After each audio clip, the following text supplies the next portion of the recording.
Hey y'all, it's Missniecytv and I'm here to do a review for Sistas Season 9, Episode 19. The episode picks up where it left off and we see Sabrina, Damani, and the fiance at the bank. And this is when Rich comes in and he has roses for Sabrina. And Damani starts with him and he's like, well, look who it is, isn't it my shadow?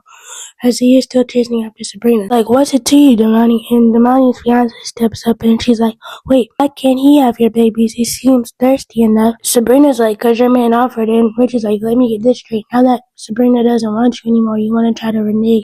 And then the fiance steps up again and she's like, well, I'm here now and I can stop him from doing stupid stuff. Sabrina and the fiance exchange some words. They look like they're about to fight, but that gets stopped. And only two that really fight or have some type of altercation is Damani and Rich.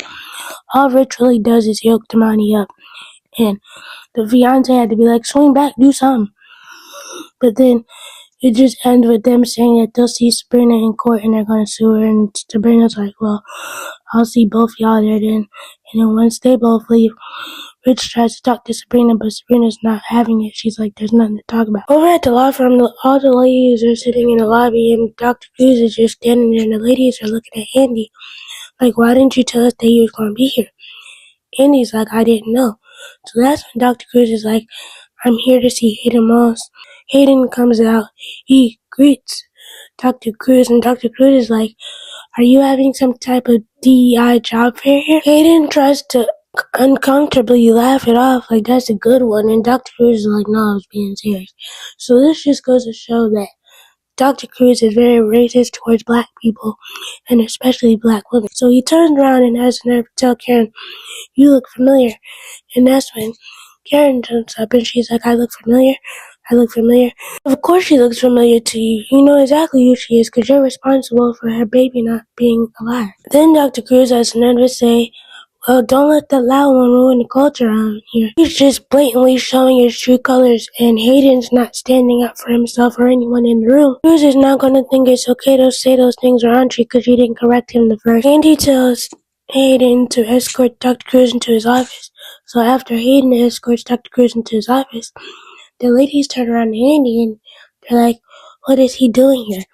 And Andy's like, well, he's being represented by the firm. And the ladies are like, well, if we knew that, we wouldn't have came. Because we wouldn't want to subject ourselves to that. He's like, I know, but the reason I called y'all here is so that y'all could tell y'all stories and maybe that this will help change Vincent's mind about doing the case. Then she tells a story about when she was out for a partner and all the other partners tried to take her power, but she stood up for herself and she fought and she was able to get her power back, and this motivated the ladies to fight for their power and to get their power back and to somehow get justice for them and their babies. Then we see Zach meet up with Mr. Keys for some type of football event, and Mr. Keys is like, I'm so glad you can make it. I'm so glad you made time. Zach is like, it's no problem. It reminds me of my glory days when I used to play football professionally.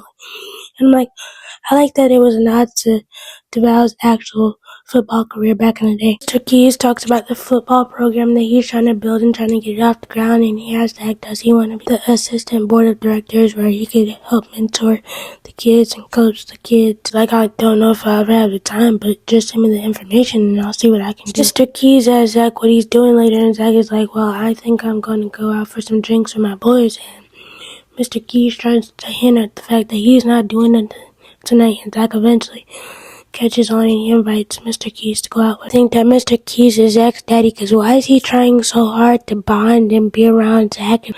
I think it's going to come out eventually that Mr. Keys is Zach's. At the airport, Danny gets fired because of budget cuts, and basically she causes the whole scene, and I'm like, Danny, you have no job now, so you gotta be smart with the decisions that you make. Fatima gets a call from the front desk that Sabrina's there to see her, so Sabrina comes back into Fatima's office.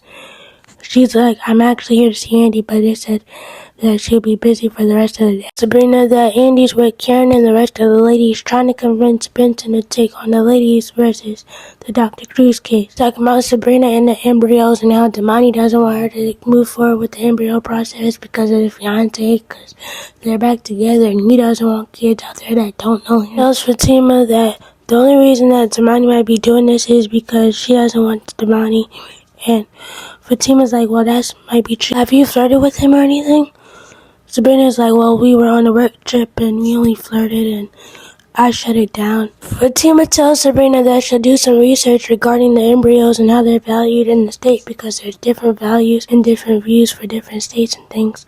And after they get done talking about that, Sabrina tells Fatima that Damani and the fiance came up to her job threatening her, saying that they'll sue her and stuff. And Sabrina tells Fatima that she was glad that Rich was there. Fatima tells Sabrina how they went to the juice bar and Sabrina was all that Rich could talk about and how much he misses her and how much he wants her back. And Sabrina's like, well, I do miss her. Time passes and Fatima eventually calls Damani and she basically lets him know that she has proof of evidence about the text that he sent Sabrina agreeing to let Sabrina use the embryos. And while he's in the car with his fiance, the fiance looks at him like, are you serious? And she also tells Damani that he's possibly going to lose his job for going up there, threatening Sabrina. Damani's like, well, what does this have to do with my job? Fatima's like, well, y'all both work for the same company under different branches, so it's basically like a conflict of interest. He's arguing with his fiance as Fatima and Sabrina are sitting there on the phone, right? He's basically like, my whole point in this is because I don't want to take care of the kids. And Damani's fiance is basically like, that's not the point. Fatima's like, well, let me add that to the list of defamation. So basically, he's going to have paperwork sent to him an hour saying that he agreed to this agreement and he can't go back on it. He basically tells Sabrina that she can do whatever she wants with the embryos just to leave him out of it. So once they get off the phone with Damani, Sabrina tells Fatima that she'll make a great lawyer one day. Fatima's like, yeah, but I also probably can make a great actress because it's making stuff. I didn't know what I was doing. Over at the gym, Danny is there because she's trying to blow up some steam about getting fired from her job. Then that's when Zach walks up. He's like, Danny, what are you doing here? Danny's like, well, I had a stressful day. And he tells Zach that she got fired from her job, how Tony stole money from her, and everything like that, right? And Zach is like, well, not to sound cliche or nothing, but better days are coming and you just gotta keep pushing. Then she's like, it's me and Karen, and they talk about the whole Karen situation, how they had to have tough conversations. And like, the money that I thought I was going to use to invest and save, I got to figure out ways to survive with it now. And Zach is like, well, you got to have tough conversations about that. Then he's like, well, I don't want to have tough conversations. You could blow up some steam by working out with me. Then he's like, you know what? I feel the burn. I'm about to. Over at the salon, Pam, Maurice, and Danny have a conversation, and Danny basically tells him what's going on in her life and how she lost her job and how she has to figure out ways to survive with the money. And they basically come up with different ideas of what they're going to do with the salon because Pam is like, I'm basically in the same boat when Karen leaves. I don't know what she's going to do with it. Danny's like, well, you have roots to riches, and Pam is like, well, I don't want to just depend on one thing. Then they all come up with ideas of what they could possibly do with the salon, and Danny's like, well, I got the money, so Pam is like, no, we're not going to do it like that. We're all going to be in this together. Over at the law firm, it's time for the meeting with Mr. Benson so that he can hear the ladies' testimonies. And he comes in, he introduces himself. He's like, I have prior engagements, so this has to be quick. And I also have to let it be known that anything after this point won't be done. There's nothing else that the firm can say that my heart goes out to anyone who had to deal with this. Andy asked one of the ladies if they want to go first. So one of the ladies stepped up. She introduces herself as Bianca. In 2019, she was at work one day and she was having bad stomach pains. And Graham said she could barely stand. Is that her manager called the ambulance, and when she got to the hospital, Dr. Cruz was her OB that was on call that night. So it turns out that she had to get an emergency C-section. And when the emergency C-section was being performed, her baby passed away. And Dr. Cruz also performed a hysterectomy, which now leaves Bianca unable to have children. He stripped her of the possibility of being able to see her baby thrive and be wonderful, but he also stripped her of the possibility of having more children. It feels like he used his authority against her because he noticed that she was alone. To say, is there any paper trail proving what happened? Bianca turns around and looks at him like, my medical records, but they might not amount to my account. Then Brenda, the Forever Grace Circle lady, is like, people normally don't have access to those type of things. He did tell their story is Aubrey. She went into labor at 36 weeks while she was not home. So they drove her to the hospital, and of course, Dr. Cruz was the OB that was on call that night. And she was planning to have a home birth with her husband and her licensed doula. So when they got to the hospital, Dr. Cruz basically made her sit in pain for 12 hours without an epidural. She kept asking for it. They tried to make her seem like she didn't need it because she's strong and she can handle the pain. And then they go into this whole thing about black women being strong and we're forced to handle pain even though we cry.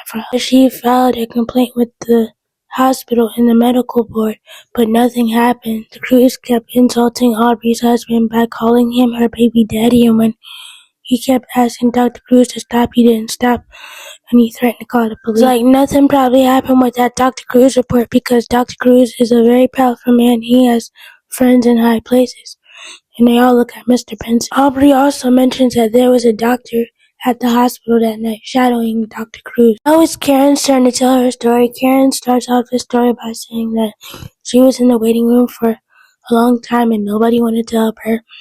Her OB wasn't able to get to her, so they placed her with Dr. Cruz. She goes on to say that she kept telling Dr. Cruz that something was wrong with her body, but he didn't want to listen to her. Then Mr. Benson jumps in, and he's like, well, Brett delivered my kids and my grandkids, and he was very attentive and observant. Like, Mr. Benson, that's because you're white, and in America, a white man can get away with anything. They could even run for office or be a doctor. Dr. Cruz doesn't value and see these black women in the same light. I asked Karen if her OB was on call that night, does she think that her baby would still be alive? Of course I do. Then Karen goes into the fact that she's dealing with postpartum depression and carrying her twins to full term and only coming home with one is a different type of hurt, and she has to deal with that every day. But she's trying to come around because she has to be there for Faith. Mr. Benson, that her and all the ladies in the room are dealing with a special kind of postpartum depression, especially because they were wronged and violated, and I know that. Karen tells Mr. Benson that she didn't even want to come to the meeting because it reminded her of being in the hospital, and she didn't want to go through that again. But she's here. Turns like her and the rest of the ladies will reclaim their power back. After hearing the rest of the ladies' testimony, Mr. Benson tells the ladies that he's sorry for everything that they had to go through, and never in his career was he left speechless. And he's definitely going to take on the case now and stand behind the ladies. Mr. Benson also said that he was going to kick Dr. Cruz out the firm and tell him that he can no longer be represented there. Sometime after the meeting, Sabrina and Fatima meet up with the rest of the ladies. Andy asks Sabrina what she's doing there. She's like, it's a long story, I'll tell you later. Sabrina leaves and the rest of the ladies are thanking Andy for what went down in the meeting. And as they're talking, they see Dr. Cruz being escorted out, cussing out Mr. Benson. He's like, you know who I am? I'm a very powerful person. Then he calls the ladies hood rats. Then Fatima tries to go over there and defend the ladies, but Andy grabs her. Karen steps up. She's like, you no longer hold power over us. We're going to take our power back, but you can escort him out now. Aubrey turned around, and she's like, actually, I do remember who the doctor was that was shadowing Dr. Cruz. It was Dr. Vaughn. And Andy's looking like, what? I really don't know how to feel about this because if that's true, that's very bad. But at the same time, he was the one that helped save Karen and her baby. Let me know what you guys think about the episode. Please be sure to like, comment, and subscribe. Turn on your bell notifications. Bye!